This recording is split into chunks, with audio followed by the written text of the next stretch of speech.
They give me the nastiest space. You won't believe, I've done about 7 kitchens which are triangles.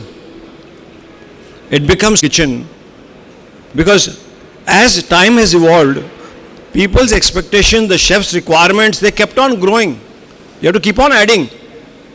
In a 350 square feet kitchen, you put in a 10 tray combi oven, it is an almost impossible task to see that the door opens in the right direction and chefs get space to work.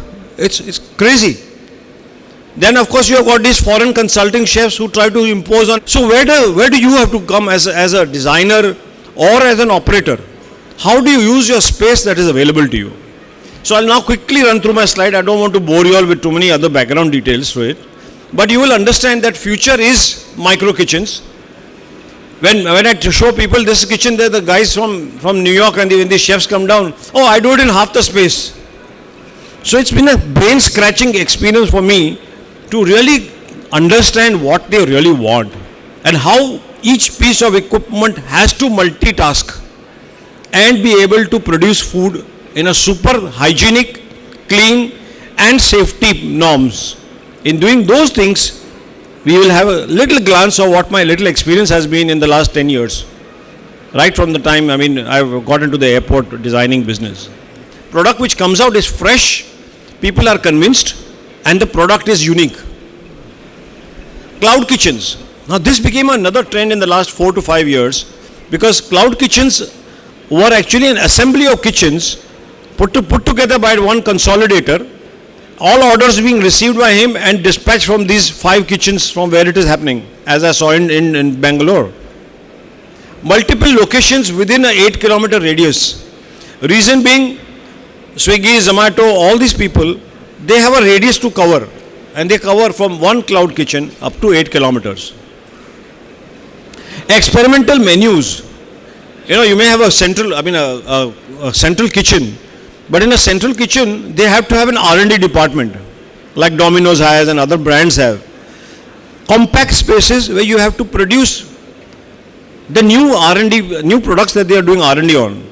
And that way, these areas are very tight again.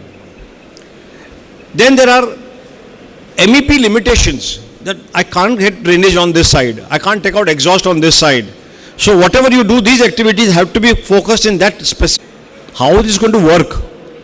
That flow planning is the most critical part of such kitchens. Hygiene. Whether you have a hand wash sink or how are you going to do it? You can't change gloves for every dish. But still, when you are working on something, those items must be very clearly and the guest is seeing you. He will object, that if you use your hand for one item and non-veg and veg also you picked up from the same hand. So it doesn't work that way.